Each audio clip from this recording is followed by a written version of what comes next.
Wildling Fever by Shannon Higdon. Gorrup Longstorm hated that smell, and he thanked the heavenly bodies that he only had to deal with its attack on his olfactory senses once every 10 years. When he was forced to have to live with the odor for the week it took the unsavory brew to simmer, the response his wife had to the scent never ceased to amaze him. Dry gagging and nausea were Gorrup's natural reactions to the large pot of black, bubbling goo. Malwanda, however, seemed to feel the complete opposite. Of course, the gruel had different connotations for her than it did for him, and the mindset she maintained during that period somehow converted to offensive odor that permeated every nook and cranny into something sweet and soothing. The loving smile and melodic humming that seemed to define Malwanda during the week of preparation would lead one to believe that she'd been happy to have the aroma around all year. Gorrup knew that separation from reality well. It was seen in just about every woman in the tribe before the big hunt. It was Wildling Fever. Every woman had their own unique recipe that had been handed down from generation to generation, and in Gorrup's humble opinion, Malwanda's had to been one of the most repulsive he'd ever seen. "The worse it smells," she had said, "the better it works." He didn't really know if this were actually true or not, since the stuff hadn't actually gotten the job done during that last two great hunts. But then again, no one had really had much luck for those. That, more than anything else, was what made this particular one so important, and everyone in the village knew it. If there weren't significant degrees of success achieved this time, it was a very real possibility that it would mean the end for more than a few family lines. One bad great hunt can happen. Two in a row is harmful, but not insurmountable. Three bad hunts in a row. 3 decades of returning to their little holler with empty cages. That could be devastating for everyone.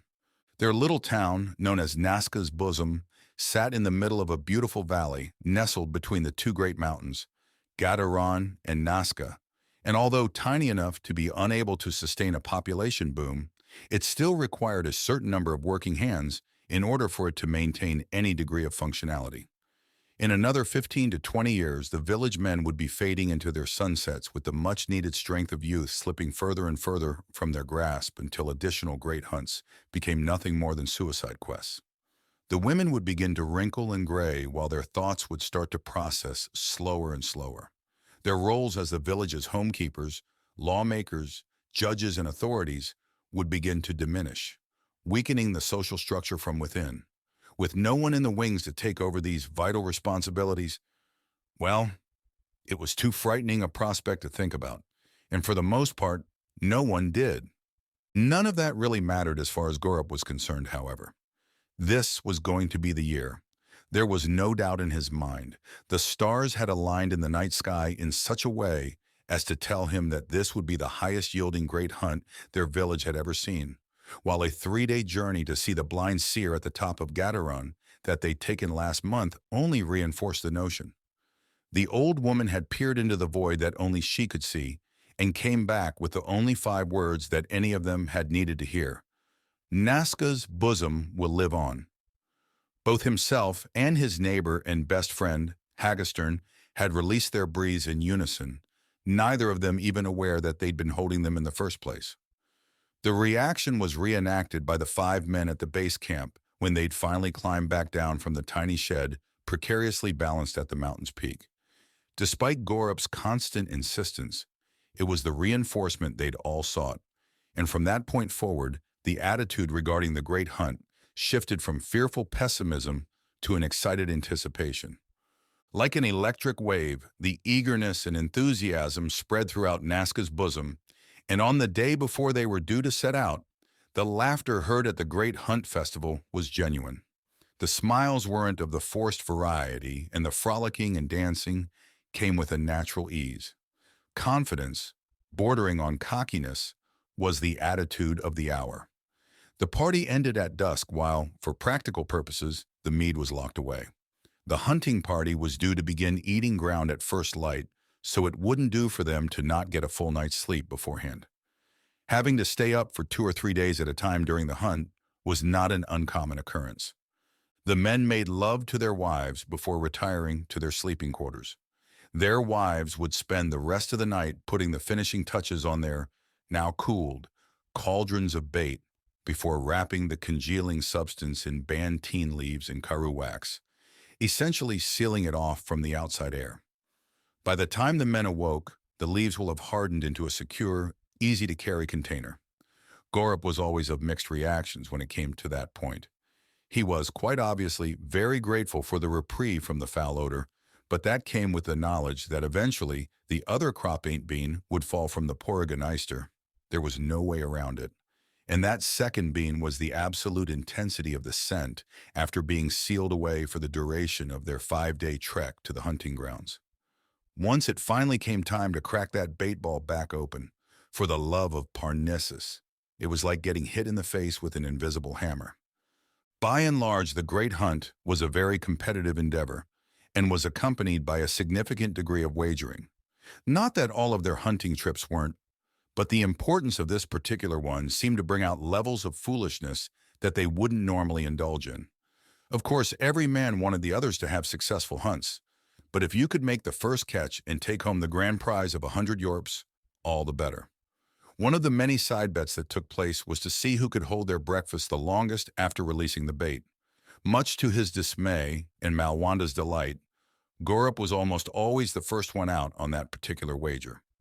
There was no denying the power of her brew, and he knew this time wouldn't be any different. If he were to fail, it would have nothing to do with her bait. When the rootstitch chick crowed at first light, the men were already packed and ready to head out. It was generally agreed upon that they would awaken at dawn and head out within an hour, but as per usual, the excited anticipation had them all up long before that.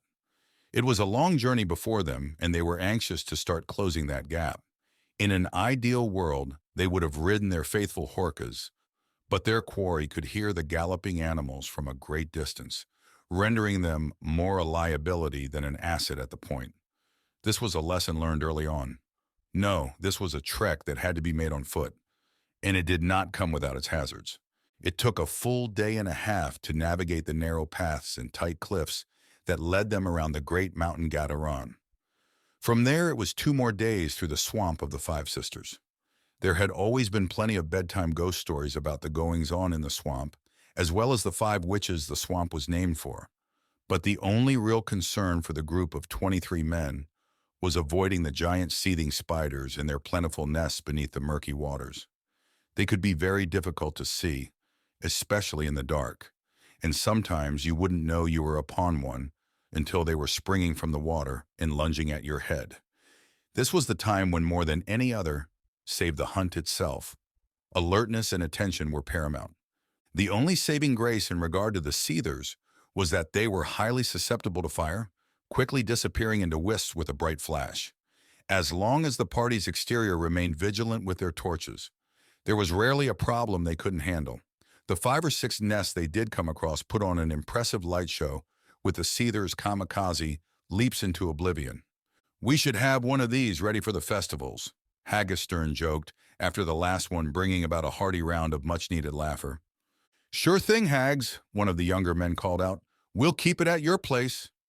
The laughter resumed and spirits were high when they set up camp in the small ravine that separated the swamp from the edge of the forest.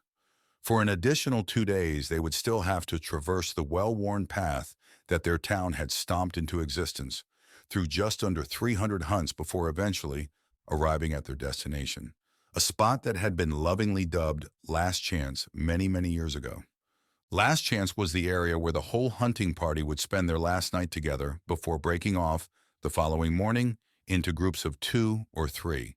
It was a common knowledge that the wildlings would see a large group as a threat and would keep their distance. They definitely wouldn't try to attack. Not that they were necessarily looking to be attacked. The initial plan was always bait and pounce. But sometimes having 1 or 2 of them come at you could be just as good, saving you the trouble of luring them out. Personally, Gorrup would have traded being ambushed for the bait ball any day of the week. Gorrup and Hagestern, much as they did on every hunt, paired up together. This year, however, they agreed to let Court Steadyhand join them. Court was one of the youngest men in the tribe, and not really having another in his own age frame, was often ostracized from social activities. It wasn't an intentional act of malice by anyone. It just kind of happened. He had been pestering the two older men for a number of years about joining their set. They liked to tease Cord about saying no, but that had both known for some time that that wasn't going to be the case. He was an honorable young man who did right by his wife, and, in truth, they both liked him quite a bit. He smiled a lot, and it was infectious.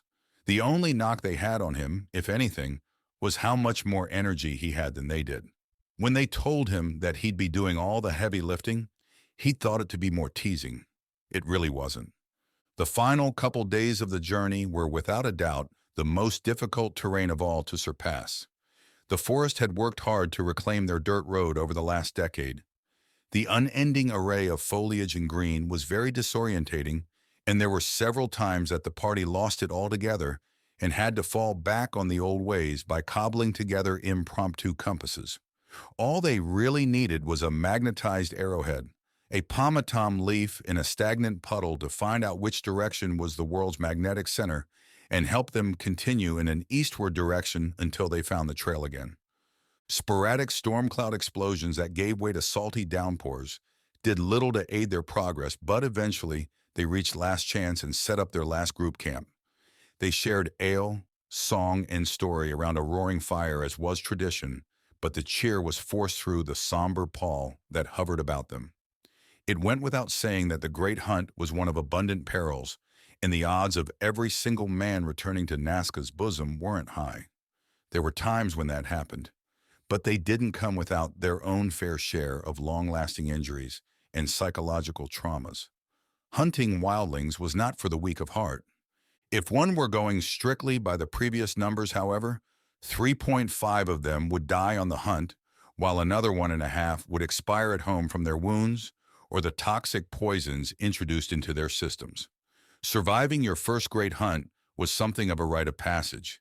Every successful one after only added to a man's reputation and social standing. Success being measured as not just returning with their prey, but rather just returning at all. Gorrup himself had 7 notches on the Longstorm family pole, although the last couple had seen him return empty-handed. The gloomy tone carried over into the following morning as they broke camp and lingered on their valedictions. There was no denying the difficulty of the moment. Most of these men were more than just neighbors. They were friends, brothers as it were, and all extremely aware that this goodbye could very well be their last. It did eventually come to an end, and by dusk the men were many miles from each other in all directions.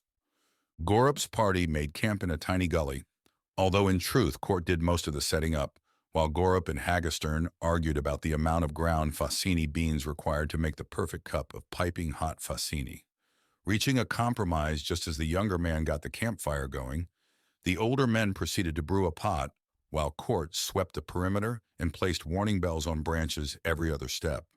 Most likely the defensive measures would be wholly unnecessary. Wildlings were generally not considered nocturnal in nature, usually using that time to sleep. On the off chance that there was some activity, they almost never approached flames, seemingly terrified of all forms of fire. The alarm system, therefore, was probably a redundant precaution. Still, when hunting wildlings, no safeguard could be too many. Just about every great hunt, it seemed, presented the hunters with new challenges. There truly was no creature more dangerous in the world, except perhaps for a grown wildling, a feral. Ferals were extremely rare, however, if they ever even existed at all. Gorrup only knew them from scary stories and tall tales told in the alehouse. The reality was that if a wildling weren't trapped in a hunt, they more likely than not would not be around for the next one. Most wildlings do not survive more than 3 or 4 years, given the harsh environment and their violent lifestyles and natures. On 2 occasions, Gorrup came across wildlings that he'd estimated to be 8 or 9 years old, and they were savage beasts at that. The number of fellow wildlings that one would have to cannibalize to live that long was staggering. He had known both times that the creatures were too far gone to be domesticated, and he did the most humane thing he could. He had cleaved their heads from their torsos with his mighty blade. Once Court returned to the fire and was handed a steaming hot cup of Foss, the 3 men laid out their plans for the next few days. They would, of course, use the entirety of the following day doing nothing more than surveying their immediate area. Learning every nook, rock, and hill, they would make sure that there were no doubts about anything. If there a spot where they could be pounced upon by something unseen, they wanted to know about it. If there was an area that served best as a defensive stand, should they need to retreat, they wanted to know about it. That kind of knowledge could mean the difference between life or death, making the landscape work for you rather than against you. Following that, they would set up a couple traps and then, set out the bait. Gorrup was far from thrilled about coming to that point, and he'd have been lying if he said he hadn't considered having Court lay his bait for him. That wasn't the way things were done, though. Every man laid his own bait. Just another of the many traditions associated with the hunt. After that, well, it was wait and see. That was the point when sleep would become a luxury, and one of the other reasons why they'd let Court come along. Dinner consisted of dried plarum roots and cured meats, and before too long, they were settling into their mats. It was no secret that this might be their last good night's sleep for a while, so there wasn't a lot of chatting before sleep. Court nominated himself for the first 2-hour watch, knowing full well that if he hadn't, his hunting companions would have done it for him. The young man harbored no misconceptions about his role as the new guy, and rather than let it bother him, embraced it wholeheartedly. He was thrilled to death to be able to spend the next couple hours watching over their fire and his friends. Even if he hadn't been, the excitement of this, his first hunt, had him way too amped up to have gotten any sleep in that moment anyway. Instead, he put his back against a tree and did his best to remain quiet despite his normally chatty nature. Gorrup closed his eyes and thought about Malwanda as he drifted off. He remembered that look on her face as they said goodbye at the foot of the hill. To all others, her disposition was one of only stoic determination. But there was something else lingering just beneath that only he could see, and it both shook him and strengthened his resolve at the same time. The unspoken importance of the moment wasn't lost on either of them. She had leaned forward to kiss him on the cheek and whispered something in his ear. The rest of the hunting party seemed certain that she was saying, "Be careful," or "I love you."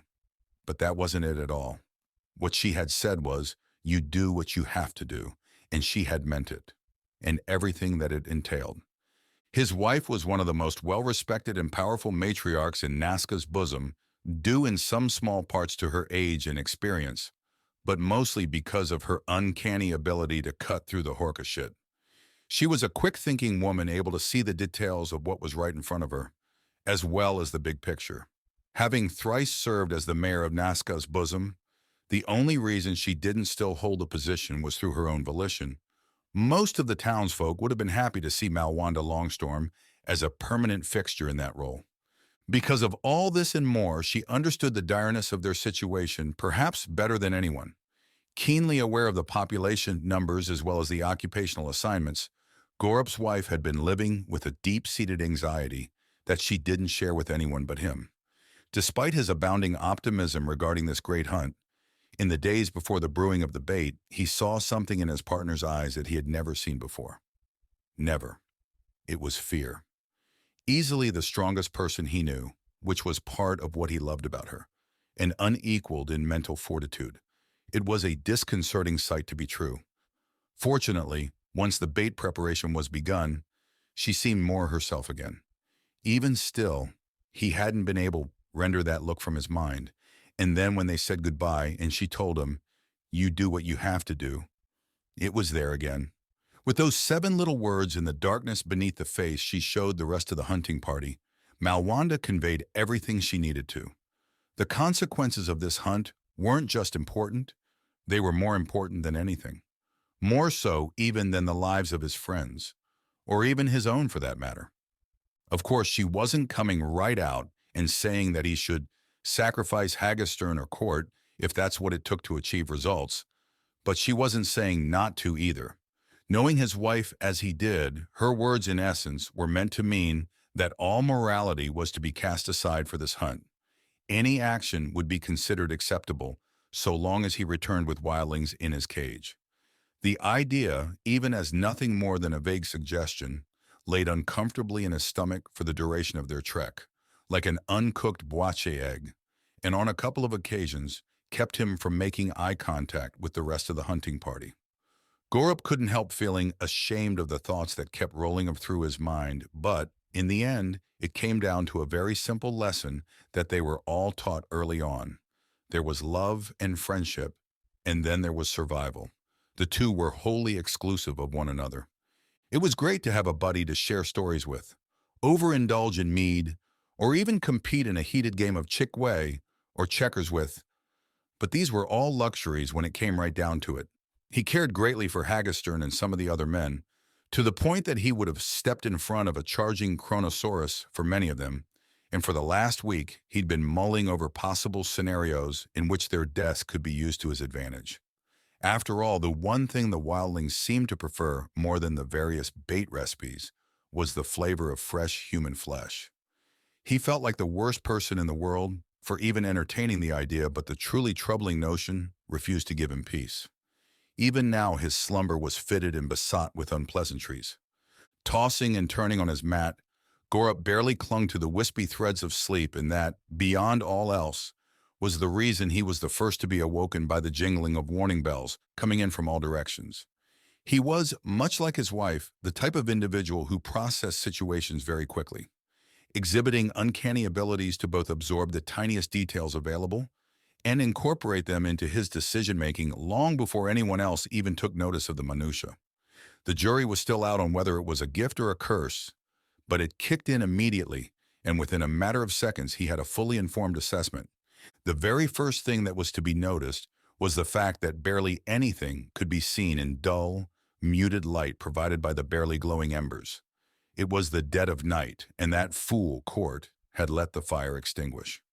The young man had obviously fallen asleep before his allotted time to do so, and, in doing so, had broken the #1 rule of the hunt: don't let the fire go out. After allowing himself a millisecond for the shock at such a fatal ineptitude to pass, his mind next targeted the multiple sets of glowing eyes which had completely surrounded their encampment. Despite hoping that they were peering back at them from wild meepers, or even a scuttle of banta rats, Gorrup knew better. There was only one type of creature that conveyed such intensely violent intentions with just a look. They were wildlings. Of course, this behavior went against every known characteristic they'd ever learned or taught about the beasts, but that didn't change the parameters of their current predicament. Every few decades, the batches of wildlings were prone to developing new traits that needed to be included in the updated curriculum. But it was never anything as drastic as this. Generally, the types of things that needed to be looked out for were along the lines of new noises being made, or the ability to conceal themselves in foliage. In no one's wildest dreams, however, would the hunting party expect to see a large group of them traveling together. In the past, any more than 2 or 3 of them in any one place usually meant that the wildlings would turn on each other in the most vicious of ways. Secondarily to that unimaginable fact, what in the hell were they doing out at night anyway? Over the course of 7 great hunts, Gorrup had only encountered a wildling twice after dark, and in both instances, the creatures had been extremely disorientated and on the verge of death anyway from previously inflicted wounds. He'd performed a merciful act for both of them, and in the many years since, it hadn't happened again. Saying that wildlings didn't go out at night was as much of a rule set in stone as any they had. If this no longer applied, then should they just go ahead and toss out everything they thought they knew about the great hunt? Gorrup's hand slid instinctively to the hilt of his sword lying, sheathed, upon the hard earth next to his sleeping mat, while he continued to soak in everything he could in that instant which he knew full well to be the calm before the storm. After sensing the darkness and then the threat beyond the darkness, he noticed with no shortage of relief that his campmates were still with him in the land of the living. Court's head was bobbing slightly as he sat prone, his back still against the tree, while Hagestern, who laid as still as a rock, released a blustery snore into the damp night air. No denying that he was happy to know they were yet okay, but having them continue to remain unconscious while the perimeter alarms jingled away was, with the kindest word available, an irritation. Court could possibly be forgiven. This was, after all, his first great hunt. Letting the fire go out was another story altogether. But his heavy slumber would be more the subject of teasing that actual admonishment, should they all live long enough for the topic to come up again. Hagestern, on the other hand, well, he knew better, and Gorrup was more than a little pissed at his closest friend. Sure, the man was accumulating the years, but they were all getting old. If his buddy wanted to continue aging, then he needed to be sharper than this, and his unmoving frame was disheartening at best. It certainly wasn't a promising sign of things to come. One of the last qualities that Gorrup was able to take in from that moment, frozen in time, before what would surely be a furious flurry of activity, was the overwhelmingly nauseating aroma that hung thick and oppressive in the air around them. It was an unmistakable odor, and had he not been fueled by complete adrenaline, it would have probably brought back the evening's dinner for a second trip across his lips. There was no confusing it with any other scent on earth. It was Malwanda's bait ball. Parnassus only knew how the damn thing had been cracked open. It was one of the few things that he took the utmost care with. But there was nothing else it could be, and damned if he couldn't taste the foulness of it as well. So somewhere around 5 seconds after opening his eyes, Gorrup came to the conclusion that the stars had aligned to create the perfect tempest of failure in the short amount of time that they'd been asleep. Their fire had gone out, their watchman had fallen asleep, and, inexplicably, a bait ball had been rendered effective. It was the ultimate triumvirate, one which in all probability would end in the death of one or more of them. It was likely to say that no hunter on a great hunt had ever been in as vulnerable and exposed a state as the three of them were right then. It seemed that the only way they could have made it any easier on the wildlings were if Hagestern were to roll onto his back and expose the softest parts of his belly for their consumption. With hardly any time to plot a course of action, Gorrup sprang into action, allowing his body to act on full instinct. Unable to calculate the number of times that doing just that had saved his ass, he had no qualms about handing the reins over to that primitive and reactionary thing inside him that never took the time to fully think things through. That thing seemed to somehow already know that if Gorrup had cried out to his companions, the wildlings would have been upon them before either of them would know what was happening. Instead, his left hand, his sword's base firmly in its grip, swung the blade through the air before he'd even raised his head from the ground. In one swift and fluid motion, the sheath went flying off as the weapon sailed neatly through the dying embers of what was once their roaring fire, sending a flickering shower of sparks in all directions. The results of the flying scintilla were twofold, and pretty much exactly what he'd hoped to achieve.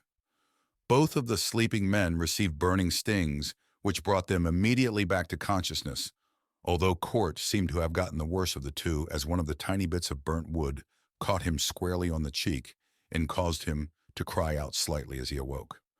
Fortunately, both men were trained well enough that their first reactions upon becoming awake were to go for their rapiers as well. The second intended result the spreading of the fire achieved was to both startle and frighten, if that were possible, the wildlings that had them seemingly surrounded. A few of the glowing bits took hold of some of the drier portions of the foliage and ignited 2 or 3 tiny flames in the process as an added benefit. Greeted with an array of growls and hisses, the act earned him no shortage of foul reactions, and while his little light show was over as quickly as it had begun, it still gave the men just enough time to change their odds, just a bit. No longer just sitting quacklins, they were now positioned at least a little better for the coming onslaught. Hagestern's eyes met his own for a split second, and Gorrup was relieved to see them sharp and attentive, even through the piercing darkness that had now become that much more oppressive. Verbally describing the quandary they'd found themselves in would not be required. His old friend, weapon in hand, was already in the fray. Both men then took an additional second to cast their gazes towards the youngest of them all, but apparently it wouldn't be necessary to enlighten Court either. He knew full well how deep into the well they'd fallen because, unfortunately, the wildlings were already upon him. None of the 3 moons were remotely close to being full, and with the scarce amounts of light they provided, visibility was horrible. As a result, neither Hagestern nor Gorrup saw when the savage little beast leapt upon him, but there was still enough to make out the forms of the little bastards crawling about him, biting and clawing as they went. Two were covered from head to toe with matted black hair, while the thirds appeared to be a bright blonde, although spotted with darkened patches of mud, blood, feces, and who knew what else. Not exactly known for their sanitation habits, they could be, if left to their own devices, truly disgusting creatures. They weren't very large, maybe a foot to a foot and a half long. They were less than a year old. In all actuality, they were what one would usually consider the perfect age for trapping. But this group seemed particularly savage and fast. It was only through the reflexes and muscle memories created over the course of 70 years' worth of great hunts that the two men were able to react as quickly and efficiently as they did. An outside observer would have definitely been able to see the difference, especially with Court's wild flailing and spinning about. Hagestern swung his sortie through the air and neatly separated a squealing wildling that had become airborne before leaping over another one on the ground before him. He was trying to reach Court. With several feet left to go, his path was blocked by several more, baring their razor-sharp teeth and daring him to take another step. Simultaneous to that, Gorrup had his own hands full, trying to help the boy, and after having to, with great regret, dispose of a couple more, found his own way obstructed. They were organized in a way that had never been seen before, and that didn't even touch on the size of this group. It was so damn big, none of it made a lick of sense. Wildlings had never altered their behavior so dramatically in one season. If this were solely responsible to Malwanda's bait somehow, they might need to talk about toning it down some in the future. Court, becoming desperate to get the crawling monstrosities off of him, fell to the ground and began rolling in what was left of their fire pit. Still, plenty hot, it did the trick and sent the three that had been harassing him shrieking back into the bush. The cost was high, however, and the young man seared his own skin in several exposed spots, adding the aroma of burnt hair to the already putrid air hanging around them. To his credit, he jumped right back to his feet with nary a whimper, and sword at the ready, sharply nodded his head once to signify to his companions that he was prepared for whatever would come next. Gorrup knew, however, that they weren't. He'd been given more than enough time to fully calculate their odds. Just based on the sheer numbers of them alone, the men were ill-prepared to bring this to fruition. That didn't even factor in how completely off guard they'd been caught. They would be hard-pressed to kill their way out of this nightmare, let alone be able to trap any of screeching wretches, which, lest they forget, was the real goal in all of this. The entire scenario lent itself to more questions than answers. But as far as Gorrup was concerned, there was really only one question that needed to be answered. As much as it pained him to admit it, even to himself, that question wasn't, how did they all make it out of this alive? In a different time, on a different hunt, it probably would have been. In a perfect world, it always should be. Things were different now, unfortunately, and this great hunt had its roots firmly planted in desperation, with Malwanda's determined resolution in the back of his mind helping to both steady and prioritize his thoughts. Gorrup knew what the only answer he should be seeking was. It was the one that answered the question, how was he going to make it home with one or more of these things in his cage? It was vexing, undoubtedly, with no easy solution volunteering itself. "Flare!"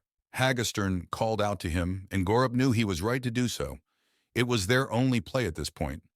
Spalodite flares were difficult and expensive items to create, encased in crop-ain't bean pods and constructed with the utmost care by a very specialized craftsman. The flares were a precise mixture of charcoal, sulfur, sawdust, saltpeter, and minute amount of the catalytic agent that created the initial combustion, spalodite powder. Spalodite powder, more valuable than gold, could only be obtained by scraping it from the highly explosive crystals that formed inside the Devil's Maw volcano. The quest to gather the rare powder was second only to the Great Hunt in its degrees of difficulty, and one in which the citizens of Nasca's Bosom rarely engaged, choosing instead to rely on traders and traveling salesmen for any supply of the scarcely seen material. Because of their rarefied nature, each group that left out of Last Chance was entrusted with a single flare, while one more was left there. They were to be handled carefully and used in emergencies only. In the past, it was understood that meant rocketing them into the air to summon forth any members of the larger hunting party that might have been close enough to see it. The one time Gorrup could ever remember one being used was to aid a couple of hunters that hadn't fully investigated their area first and, in their ignorance, plunged over a hidden cliff, each man breaking a different leg. Obviously, this was a completely different situation, but no one could argue that it didn't qualify as an emergency. In this particular instance, however, their immediate need didn't come in the form of backup. Certainly the untold benefit of additional men would have been welcomed with open arms, but that wasn't even a thought worth entertaining. By the time any of the other hunters could make their way to Gorrup's group, this melee would have long since been resolved. One way or another. No, what they really needed in that moment, and what Gorrup was pretty sure Hagestern had in mind when he called out for their signaling device, was light. Without at least a bit more illumination, their roles as wildling chow were all but forgone.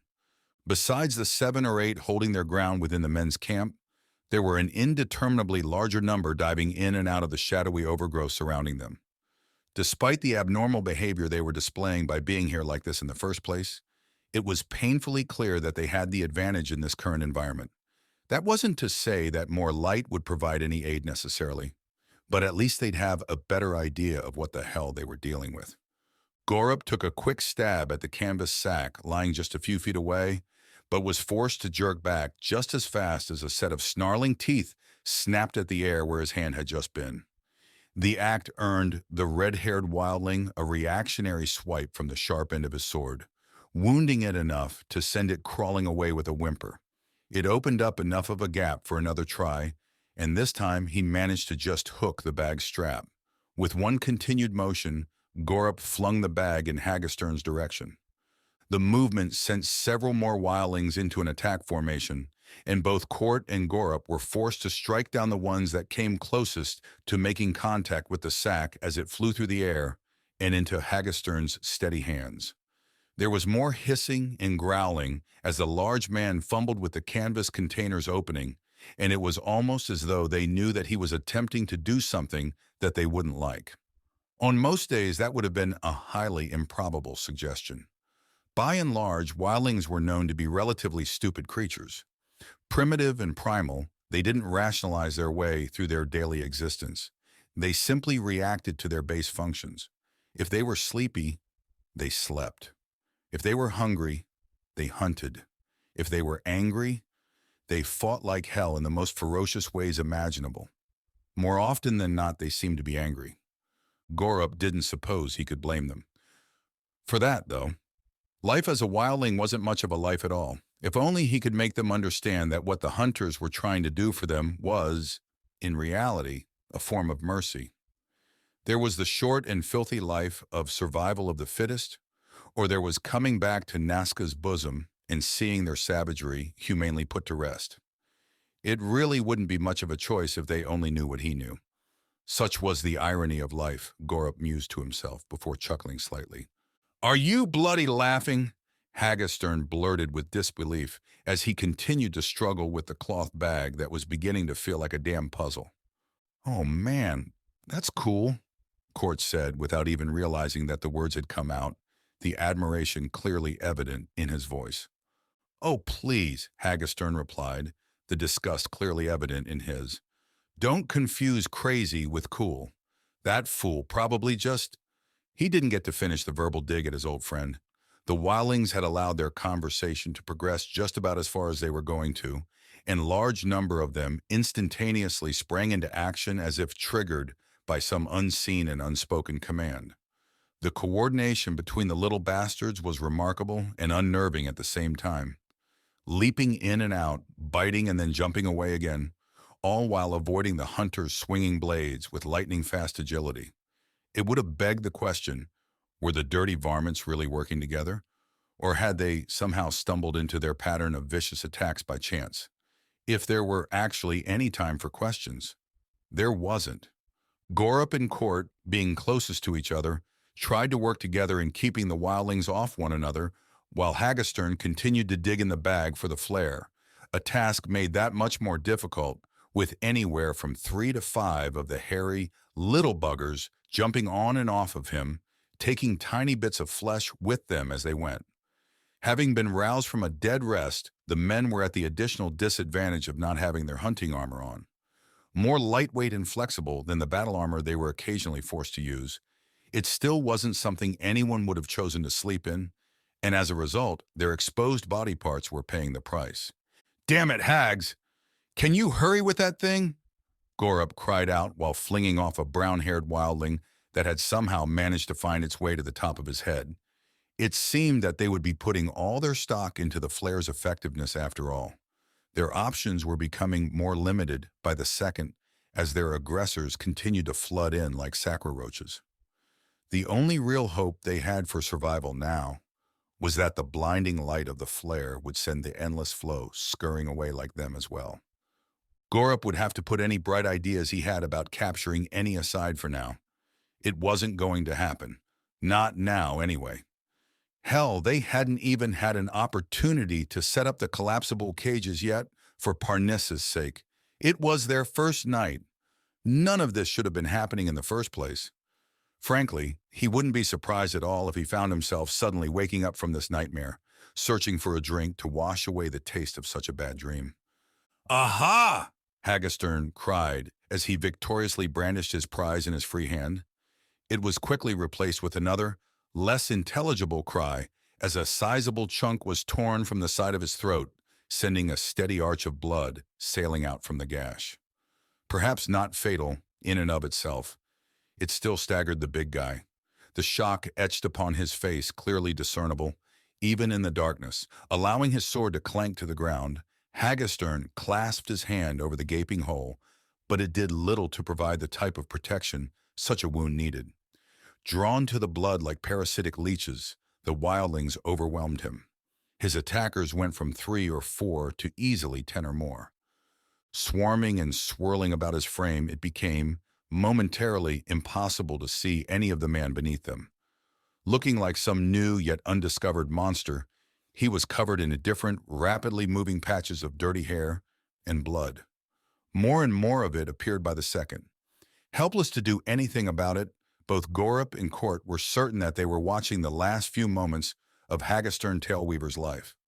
It was undoubtedly not the way the man would have wanted to go, and having decided as much for himself, Gorrup stepped forward and raised his own sword above his head to position it for as painless a killing blow as he could administer.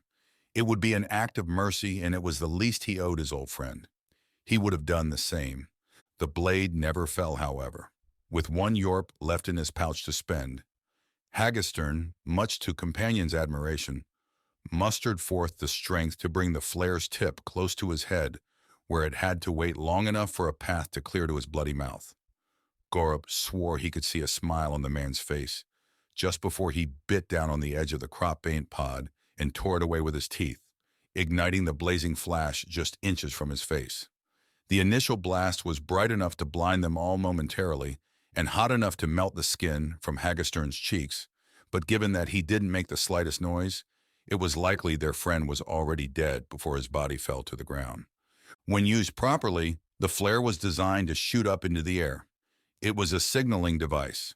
To say that Hagestern had not been adhering to the instructions as they all knew them to be was an understatement at best, but he did what he had to do. No matter how this thing turned out, Gorrup was damn proud of him, and if they ever managed to make it back home again, his wife would be shown honor for his sacrifice. The rudimentary way he'd been forced to activate flare sent it flying out horizontally rather than the vertical climb it was intended to make. It only managed to travel less than a few inches, however, before it made contact with a particularly nasty and unlucky wildling. Catching it square in the gut, the pressured velocity managed to carry its squealing body several feet before it fell to the ground on its back, the flare still burning brightly, embedded in its abdomen. In truth, they couldn't have planted it in a better spot had they tried. Hissing loudly and burning as bright as the sun for a full 30 seconds, the spolodite flare more than likely saved their lives. Terrified, the majority of the wildlings did run, scurrying away in all directions. Most disappeared completely into the night, but not all. The ones that had the taste of Hagestern's blood in their mouths went nowhere. Their hunger for flesh seemed to border on addiction. Gorrup didn't think they could leave if they wanted to. Lined up, one after another, they seemed totally oblivious to anything else going on around them. Not the remaining hunters, nor the still-burning flare. They were utterly consumed by their consumption. Court rushed forward, preparing to bring his blade down upon them and sweep them away from his mentor's body. But Gorrup threw his arm out to stop him. When Court turned to look at him, Gorrup could see the cycle of emotions play out. First shock, then anger, and then slowly understanding. Large tears pooled in the corner of his eyes. But he did understand. Hagestern was either dead or in no condition to be helped. There was no saving the man. What they could do, though, was to make sure his death wasn't without cause. And, right in that moment, his sacrifice had a dozen or more wildlings lined up for the picking and paying no attention to the two men standing behind them. It was almost a dream scenario, so long as the dream didn't include the death of a dear friend, and they took full advantage. One by one, Gorrup and Court went down the row, smacking the soft spot on the crowns of the wildlings' skulls with the base of their swords.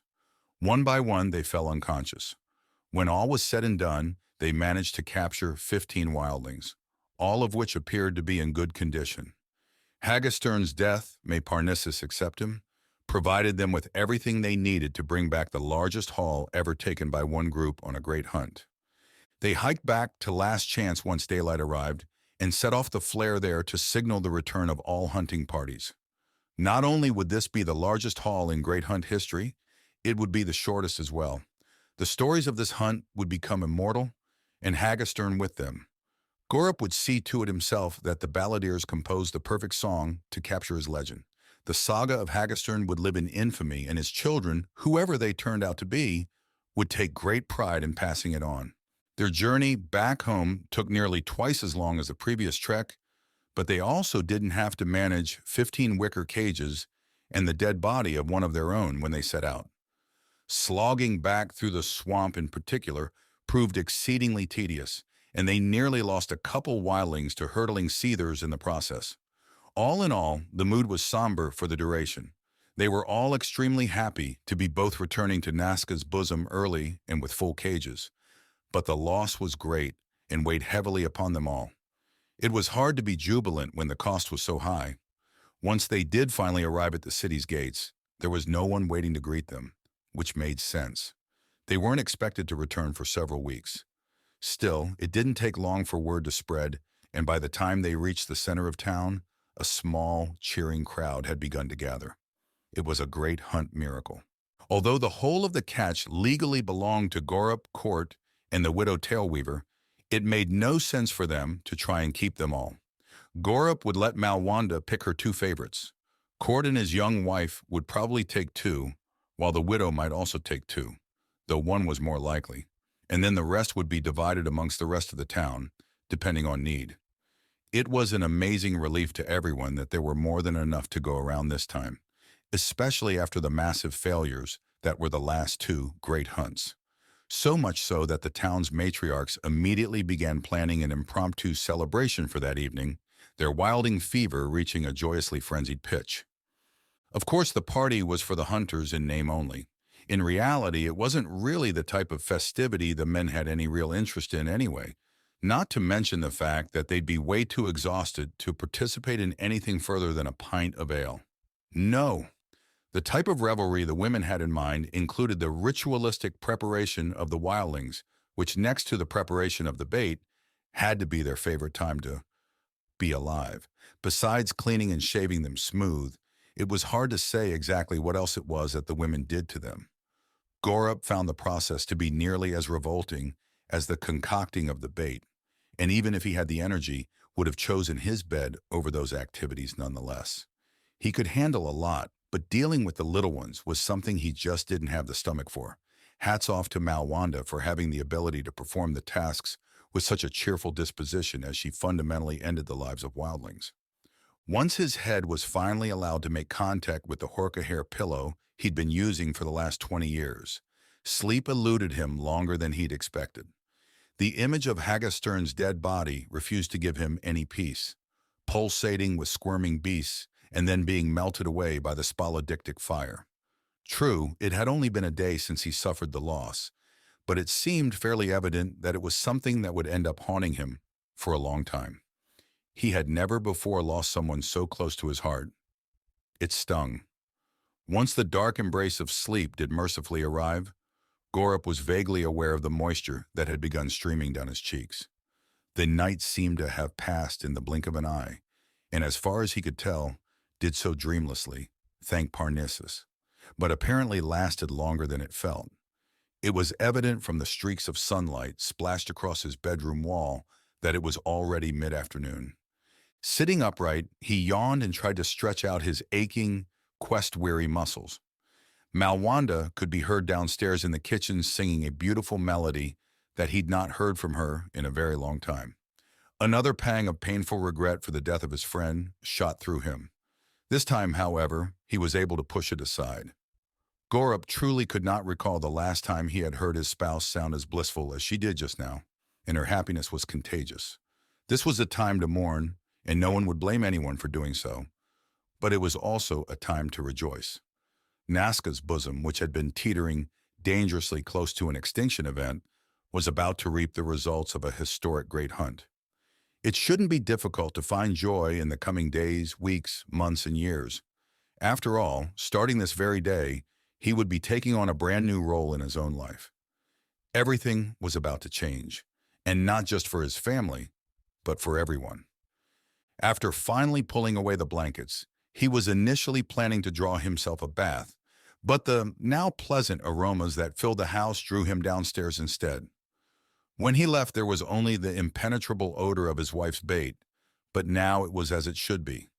Fresh faucony, combining itself with sizzling strips of very special meat and buttered toast, created a lure that his rumbling stomach was unable to resist. Malwanda, as attentive as ever, must have heard him lumbering down the stairs because she met him as the bottom with a steaming cup of the savory brew he was craving. With just a touch of sweet cane and a splash of Jaffa's milk, it was exactly the way he took it. "I know it was a short hunt," he whispered as he kissed her on the cheek, "but for the love of Parnassus, I miss the hell out of you, baby." It wasn't just sweet talk either. He was suddenly overcome by the sensation. She made up the better part of him, and without her, he was incomplete. She smiled in a way that he hadn't seen in decades, many times over. If it had taken the death of all of his friends to bring that look to her face, then it would have been worth it. There was no loss with a price greater than what he'd gained. It was one of those rare moments when he truly felt he'd done right by the world, and could, if necessary, die contented. Not that it was a legitimate concern. He was going to be way too busy to die anytime soon. "So," she prompted, "are you ready to see?" His stomach gurgled a reply before any words could even try to, and Malwanda chuckled. He loved that sound. "Maybe you eat first," she said between her lip-splitting grin, and led her husband into the kitchen where he settled into his normal seat at the head of the table. She set forth preparing him a plate, while Gorrup sipped his fassini and contemplated the gorgeous rosadas growing just outside the window. The green thumb belonging, like most of the talents in their family, to Malwanda as well. She returned with a breakfast that sent him into involuntary salivation before he could take the first bite. The freshly baked bread melted in his mouth, and the strips of meat were fried to perfection. They were of an exceptional variety that families in Nasca's bosom only afforded themselves on special occasions, such as this. After consuming 2 full plates, he wasn't lying in the least when he told her it was the best meal he'd ever eaten. With playful arrogance, she had only replied with, "I know." Once he'd pushed back his chair and lit his pipe, she asked again, "Are you ready to see?" He could tell she was giddy, like a child on Festivus morning, battling to restrain their urge to tear into their presents stacked at the foot of the Festivus pole. Part of him wanted to tease her, toy with her by dragging it out, but in truth, he was nearly as excited as she was. He may have had no desire to be involved with the processes leading up to this moment, but this was something he'd been waiting for a long, long time as well. Taking him by the hand once again, she led him into her study room, which, later in the day, he would be converting into something else entirely, and over to the 2 wicker baskets in the corner. Each basket was covered with a protective mesh that concealed their interiors, and before Malwanda could pull the first one away, he grabbed her hand to stop her. Are they? He trailed off. Her smile never faded. It probably wouldn't for a while. They're fine, she reassured him, completely sedated. Will be for the next couple days. And then, you know that, before playfully poking him in the ribs. She was right, of course. He did know all that. But she hadn't been there, and as far as he was concerned, it was a fair apprehension. He released her hand, and she proceeded to pull back both mesh covers to reveal the contents of each. It took his breath away, and for several long minutes he was unable to say anything at all, which was a reasonable reaction. There were no words to describe what he was seeing. They were absolutely perfect. So this, she began by gesturing to the one on the right, is your daughter. Her name is Matwina. And this, she paused to pick up the sleeping baby in the other crib, is Gorrup Jr. He's named after his father, a hero. Malwanda handed her husband the sleeping child, and he knew in his soul that he'd never see anything so beautiful again. The transformation never ceased to amaze him, and looking down into that angelic face, he couldn't help but to be grateful. Before officially meeting his children, Gorrup had been secretly afraid that somewhere deep inside, he would hold them responsible for the death of his friend. He knew now that wasn't going to happen. After all, they had all been wildlings at some point,